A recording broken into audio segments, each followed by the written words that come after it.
মানিকচকের ভূতনিতে ভাঙা বাঁধের অংশ দিয়ে গঙ্গা নদীর জল প্রবেশ করে তৈরি হলো বন্যা পরিস্থিতি। শনিবার গভীর রাতে ভূতনির উত্তর চণ্ডীপুর পঞ্চায়েতের অন্তর্গত কেশরপুর কালুটনটোলা এলাকায় প্রায় 1 বছর ধরে বাঁধহীন থাকা অবস্থা দিয়েই জল প্রবেশ করেছে সংরক্ষিত এলাকায়।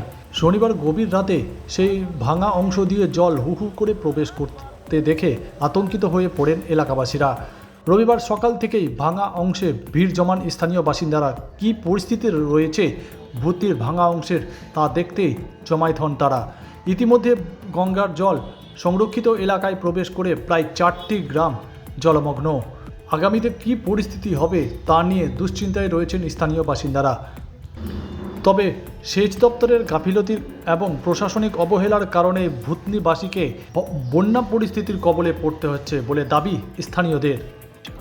এখন পরিস্থিতি কালকে তো রাত্রে এখানে অল্প জল ঢুকছিল রাত্রে অল্প আর অল্পর ভিতরে মানে কি এখানে বাঁধ দেওয়া ছিল নর্মালি বাঁধ, তো সকাল হতে হতে এখন মনে করো পরিস্থিতি বেশি খারাপ হয়ে গেল আর পানিও বেশি ঢুকছে এখন এখানে। আর যেভাবে এখন মানে পানির রেঞ্জটা বেশি হচ্ছে আস্তে আস্তে, এখন দেখা যাচ্ছে এইভাবে যদি পানি ঢুকতে থাকে তো অবশ্যই মানে কি এখানে খাসমাহাল তারপর তোমার এদিকে গোর্ধনটোলা এগুলো গ্রাম পুরোটা মানে ডুবে যাবে। আচ্ছা, ঠিক আছে। এটা হচ্ছে গ্রামের নাম গোর্ধনটোলা কলোনি বলছে, কেশরপুর কলোনি। জি জি। কতটা বাঁধ ভেঙেছে এখানে? 50 মিটার 50 মিটার হবে। 50 মিটার এখানে, এর থেকে এরকম আরো 2 জায়গা ভেঙে আছে ওগুলো একটু কম। আচ্ছা, করে ওখানেও জল ঢুকছে?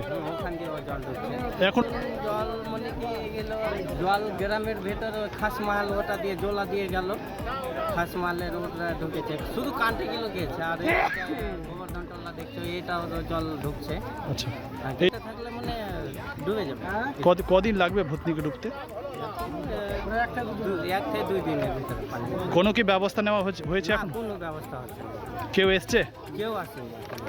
আচ্ছা, কেউ আসেনি বা কোনো এখানে কোনো মিডিয়াও আসেনি, কেউ খবরও দেয়নি। এখন এরকমই যাচ্ছে, পাবলিক আসছে দেখছে সবাই। এখন সবাই একটা দুশ্চিন্তির ভিতরে আছে, এখন যদি পানি ঢুকে যাদের ধানের ক্ষেত আছে ধানগুলো ডুবে যাবে বা আরও অন্য অন্য সমস্যা হতে পারে। Bureau news Bangla Times.